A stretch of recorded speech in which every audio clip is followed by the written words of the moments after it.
Welcome back. I'm Gila Ross, author of Living Beautifully and host of the Power Up podcast, where we share short, relatable ideas to impact and upgrade your everyday life.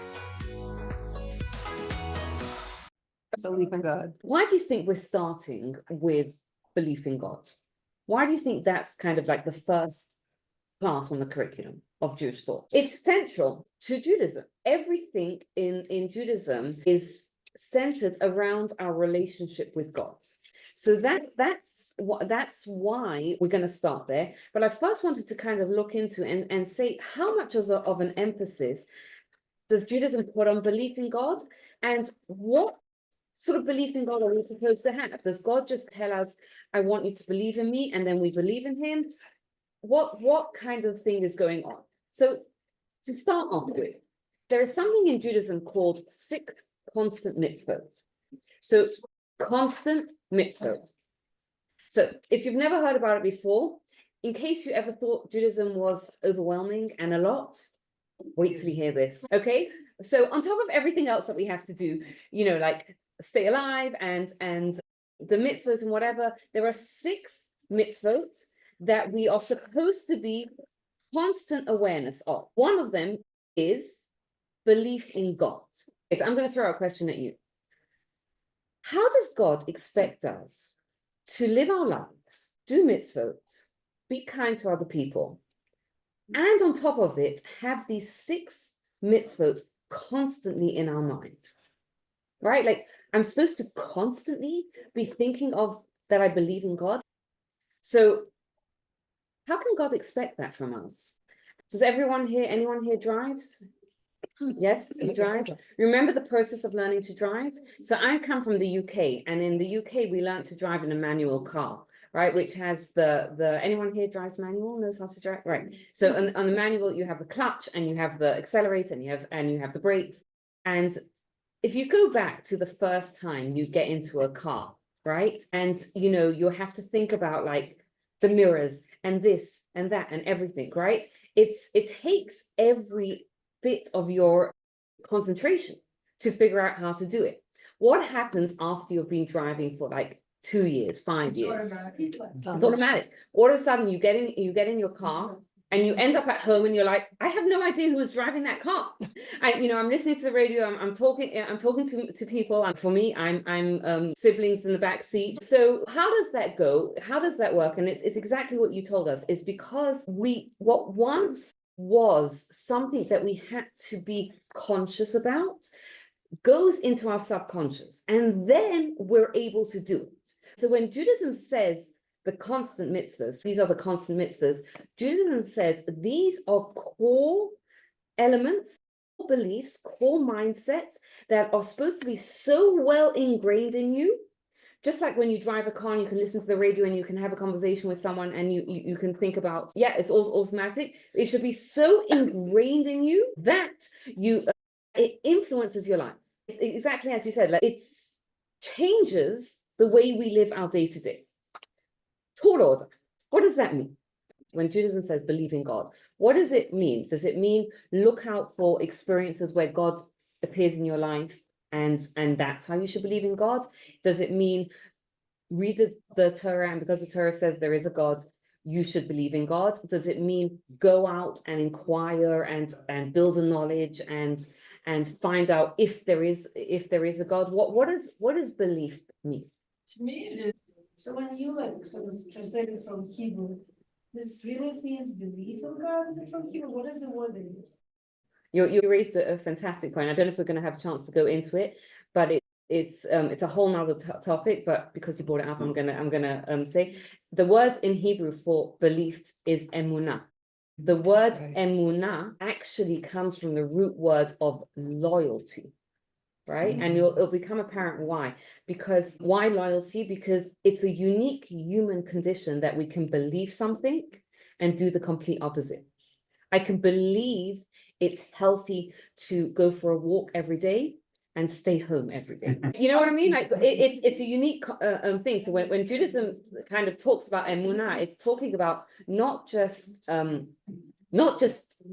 knowing something, but also being loyal to that knowledge. Now, I brought up another word. I brought up the word knowledge. What do you think is stronger, knowledge or belief? Those of you that said believing is stronger, tell me a little bit more about that. Yeah. I guess it depends what you mean by stronger. The way that I took it was, what is stronger in terms of influencing a person to take action on something? If you were to say, okay, what's stronger in terms of like, I don't know, getting like a favorable outcome in terms of some situation in the physical world, maybe you could say knowledge. Do you mind if I challenge you? Sure. Okay. You said that belief inspires more action than knowledge. How comes? It gives me more inspiration, more motivation to strive for more. Let me throw out an example for you. You all drove here tonight? Anyone drove through a red light? If you did, you don't have to tell me. Why didn't you drive through a red light? Plus, because it's a law, even though it's not enforced. I think is the strongest reason for us. Is that we know is it because we believe it's dangerous or because we know it's dangerous? We know it's dangerous. Sorry, we don't know that something is going to happen to us, but we know that it is incredibly risky to drive through it. When Judaism tells us believe in God, it's not just saying God said there is a God, take a leap of faith and believe in it.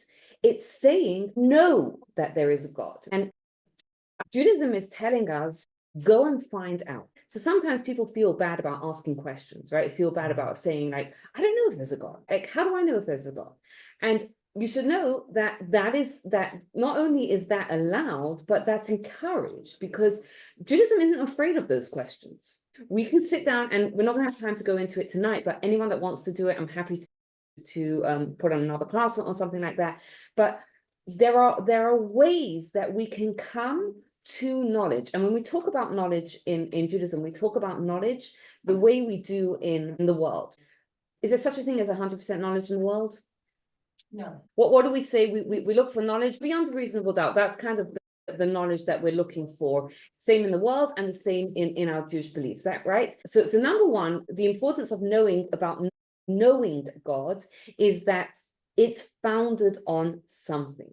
It's going out and learning about mass revelation. It's learning about, the Torah codes. It's learning, again, we can go into detail another time about this, but it's learning all these things and coming to a place where I'm like, yeah, I believe with beyond reasonable doubt that there is a God. The difference between belief and knowledge plays out in our actions. What do I mean? If I believe it's going to be cold out today, I may or may not take a coat. If I remember, if I don't. If I know it's going to be cold out, I'm going to take a coat, right? When I cross Monaco that way, why do I not stand in the middle of the road? Because you don't want to get killed. You know you'll get it. I know it's dangerous. I know it's dangerous, right? It's not that I believe it's probably not safe to do that. It's I know. So and that's kind of like why belief in God is a constant mitzvah, because it's not just something that's supposed to be like some knowledge that I have up here in my head. It's supposed to be something internalized that impacts how I live my life. Okay, so how do we develop that certainty? By taking classes with you and other great teachers. Thank you. No, Yes. but seriously, studying is what leads you to a very strong connection with Hashem. At least,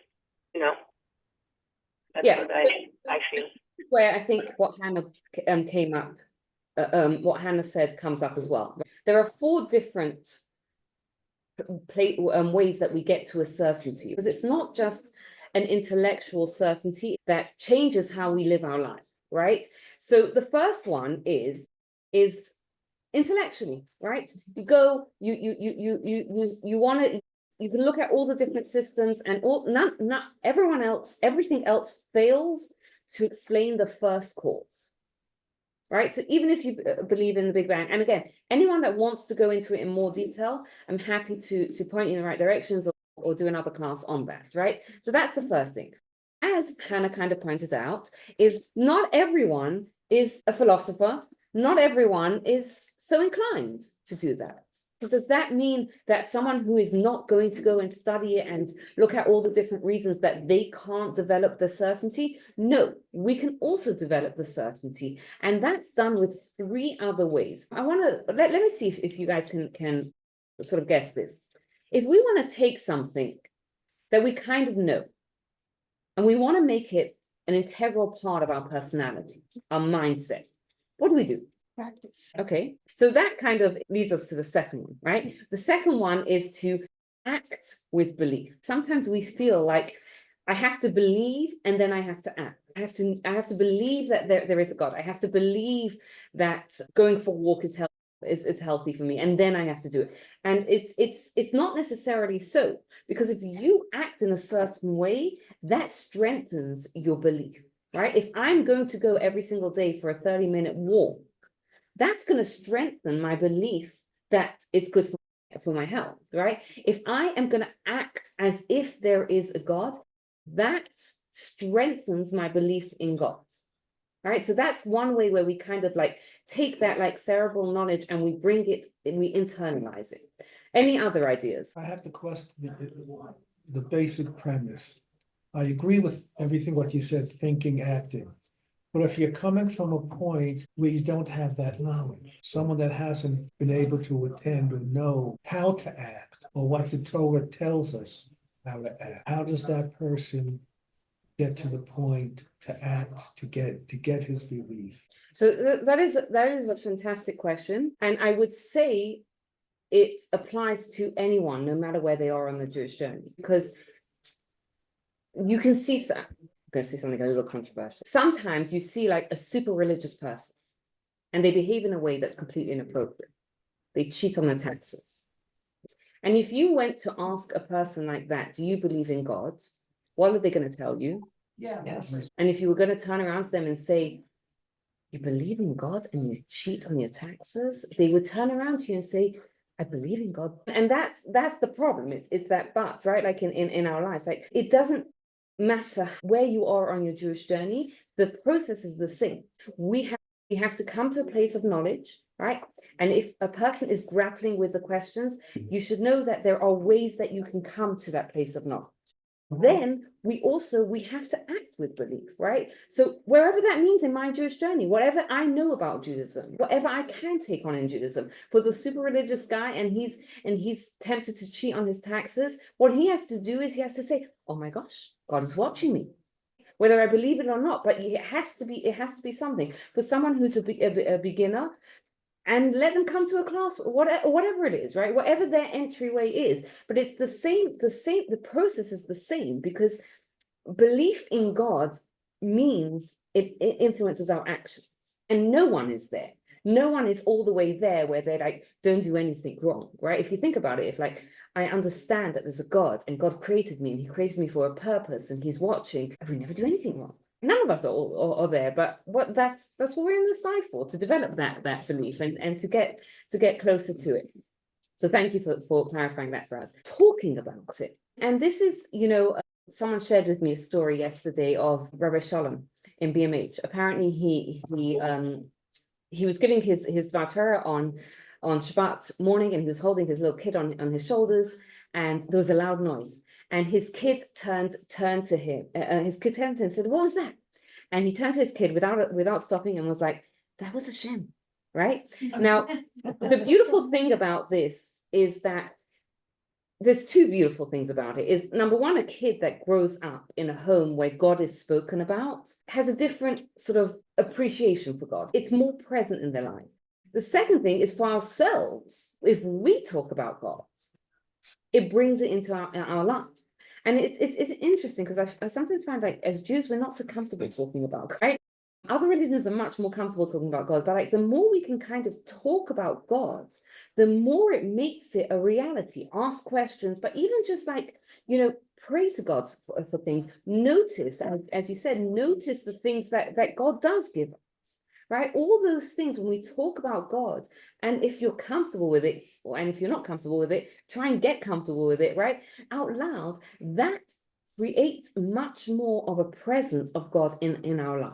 And the fourth thing, sorry, is that we can use our intelligence as well, right? Because if you think about it, is transmitted parent to child, parent to child, parent to child. Now, parents don't knowingly transmit lies to their children. So something like that, like if a parent believes that something is false, they're not going to be able to pass it on to their children, right? So even something like that looking at it and kind of saying, hold on a second, there's this strength of this transmission that's gone on, right? And we have, for example, it's fascinating because 2 Jews, 3 opinions, right?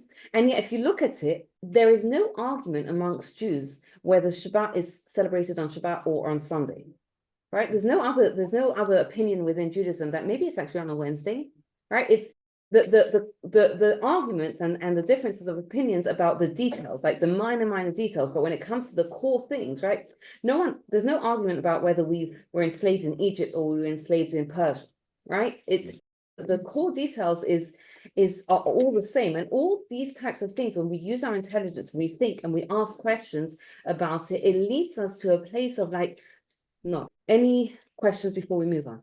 Okay, so I'm going to ask a little review question. Let's back up a little bit. Why is it so important? Let's clarify for ourselves. Why is it so important that we internalize this mitzvah? Why is it so important that it becomes like driving a car, riding a bike, right? That's something that we can do subconsciously. And I gave you a hint when I was speaking about the super religious guy. Everything else builds on it. And everything we do, I would argue, is influenced by whether we believe in God or not, right? If I believe in God, if I internalize my belief in God, I'm going to talk nicely to you, right? Because God made you, right? Like, again, the more we internalize it, the more it's going to impact our actions, and the more our actions are going to align with what they should be. Okay? Any thoughts, any questions so far? Yes. Yeah, I mean, Go ahead. Okay. Right. First. Okay, Mark and then Ellie. I think the counterpoint to that though is the more you enjoy, like you were saying in the driving example. I may get home tonight and I might be talking on the phone and doing other things. Did I drive? Was I in the car? How did I get from here to here? The more you internalize, the more something becomes so gross. The less you appreciate the thing. The thing becomes the water. It's the water in which you swim, and you're no longer thinking about, wow, the water. Yes. Yeah, how do you do both? How do you make it so internalized that you have your life revolve around it and appreciate? So you're bringing up a good point, and I want to separate 2 different things, right? There's one which is like, if my 16-year-old who is learning to drive would come home and tell me, I don't know how I got home, like I don't know who was driving, I would be terrified. Why? Because I don't trust that her skills are up to the standard that you can space out and drive home. With you, I trust that even when you come to the class and you're like, who drove my car? I trust that you stopped at the red lights and you looked, and right, like, so there's number one is that it's now become something that's so part of your subconscious that you can do it well, even if you're not consciously thinking about it. Then you run into a problem where you can run into a problem of it becoming all rote, and Judaism addresses that as well. And I'm sure it's going to come up somewhere in the curriculum, right? So, but it is a good point. Yes.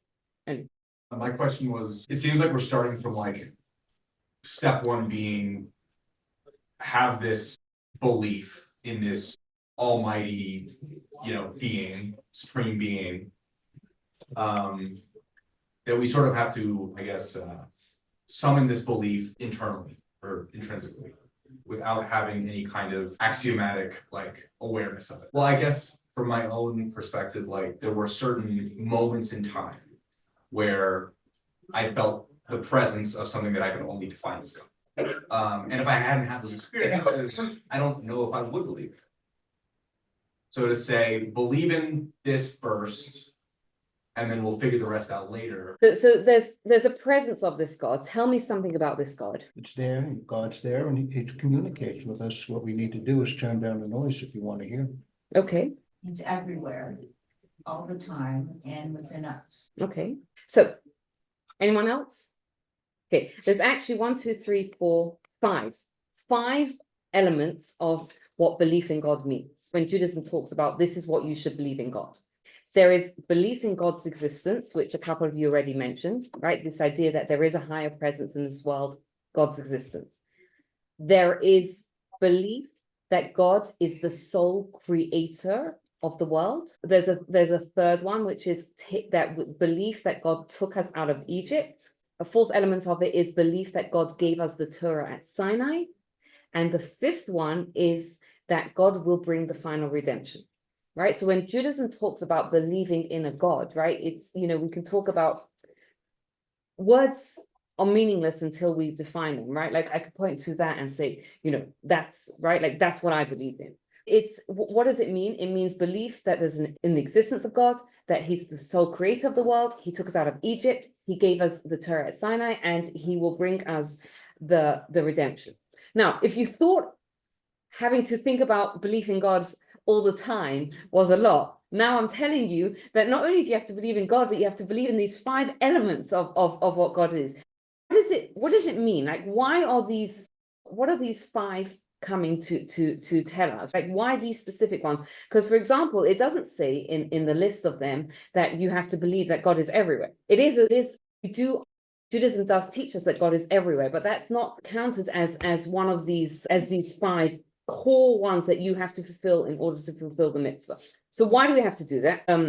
Hold on, let me explain to you. Is that if you look at them, there's something that's going to come out from it, right? The first one is that there is an existence of a God. Then this God goes and creates the world.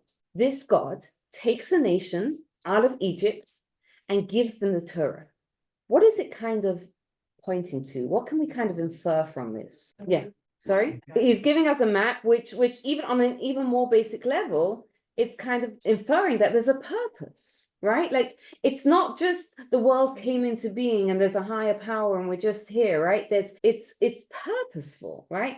God created the world, took us out of Egypt, right? And when we talk about taking us out of Egypt, it's symbolic of the belief that God is still involved in our life, right? That God didn't just create the world and then let it be, but God is still involved in our life, right? He gave us the Torah, the roadmap. Basically, there's 2 different periods in Jewish history, and we're now in the second period of Jewish history, and each period in Jewish history has a different purpose, and the period of Jewish history right now that we're in is that God is hidden. So what you're pointing out is there is, that ended around the Second Temple. We can, if anyone's interested, reach out, let me know, and we can talk more about it. Okay, so it shows us that there's a purpose. But what about redemption? What does redemption show us? It shows us that there is a goal, there is a purpose to the world, right? That it's not just that God created the world and he put us in it and he gave us a roadmap in order to learn how to live our lives. But God created the world. He took us out of Egypt. He's involved in our life. He gave us a roadmap. He gave us the Torah, and he's directing the world to its destiny, right? Where the destiny is the Messiah, right? Which is kind of coming and showing us that not only does the world have a purpose, but I have a purpose, you have a purpose, we all have a purpose, right? It's showing us that we all have a purpose, which is an incredible thing, because if you think about it, it shifts the way we look at the world. There was once the Chazon Ish was a rabbi that went through the Holocaust, and someone came to him afterwards who had also been through the Holocaust, and he said to him, how can I believe in God, right?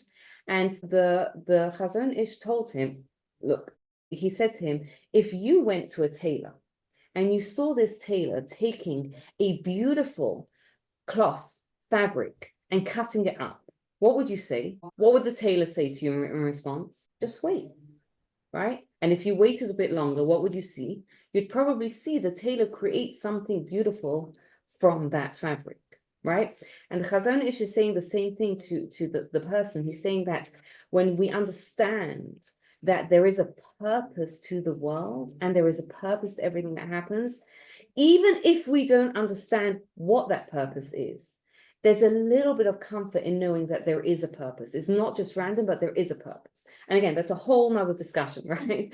But it's a mindset shift that is so powerful that we go from like, life is random, I'm random, what am I doing here, to every part of me is purposeful. Everything that happens in my life is purposeful. Every moment that I have is an opportunity, right? You start to see that life is not just a series of events happening to us, but it's your personal soul curriculum, right? That God has created for you to develop your soul. That's why everyone has different lives. Everyone has different strengths and talents and challenges, because we all have a different soul curriculum, right?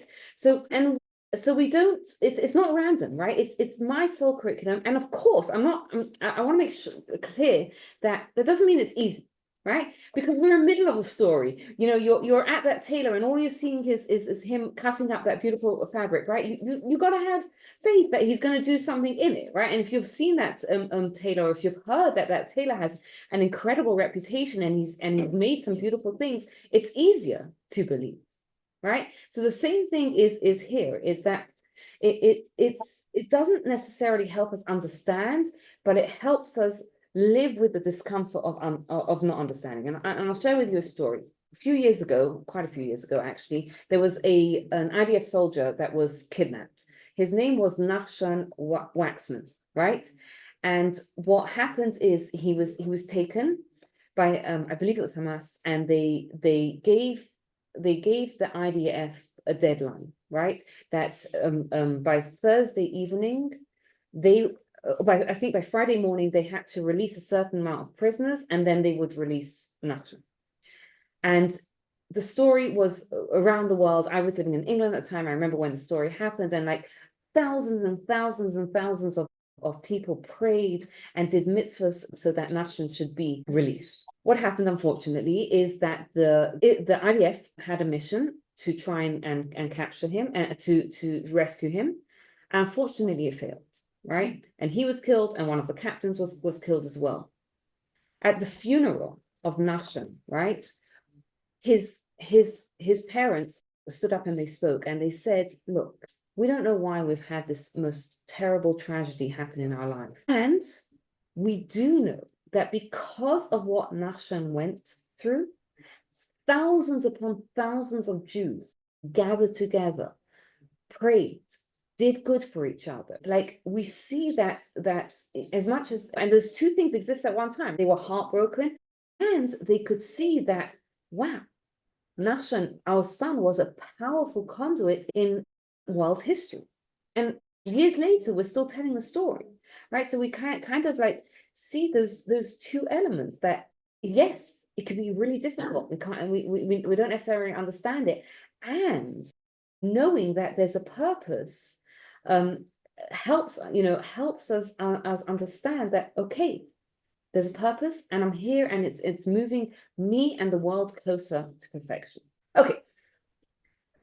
Any questions before we kind of, we're running out of time? But Ellie, did I answer your question or not yet? What was your question? Yeah, remind me what your question was. We're supposed to just believe. So we're not supposed to just believe, because there's these 5 different elements of belief. We're supposed to believe that there is a God, right? So we're supposed to believe that God created the world. We're supposed to believe that there's sort of like a curriculum of what you're supposed to learn about God and supposed to believe it. So it's not just, and again, this is laid out in the Torah, it's laid out in our Jewish calendar, right? Like, you know, as I'm sure as we continue, you'll see how so many different elements of Judaism comes back to building and internalizing our belief in God. Okay, so I want to end with something, right? Is practically, right? What I'll give you a practical example. Let's say I'm faced with a dilemma of, I want to do something good. I want to give money to charity. Do I give it in a way that publicizes it, or do I give it in a way is modest? What would you say I do? Modest. Okay, so Hannah's got a very valid argument for maybe not, right? And sometimes it's very inspiring to others to see people give money. So which one should I do? Both, right. Whatever you feel like. I mean, some people really don't want it advertised what they're giving.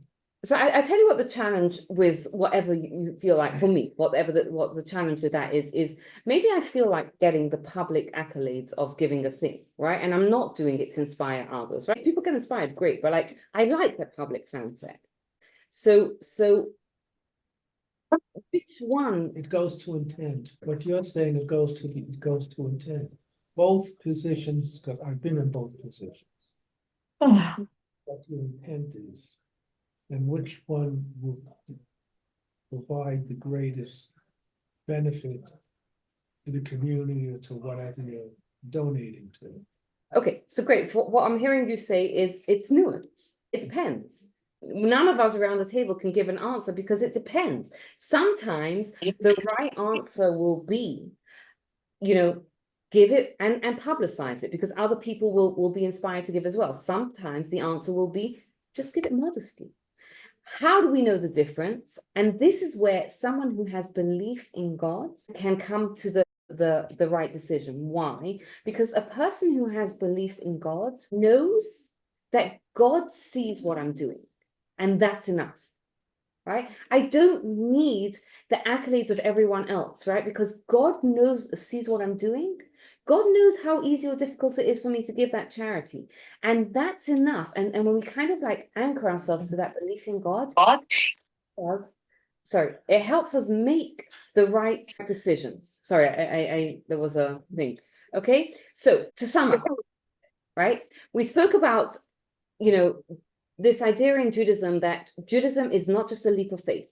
It's a faith, a belief that's based on knowledge, right? And it's not just a belief that's based on knowledge, but it's a belief that then becomes a knowledge, so much so that it actually influences how we act every single day, right? It influences all those different actions that we make in our life because I know there's a God, right? And he's sending me this thing for my soul curriculum. So I'm going to give you guys some homework. Sorry, did you not sign on the waiver? It was 2 hours of homework every night.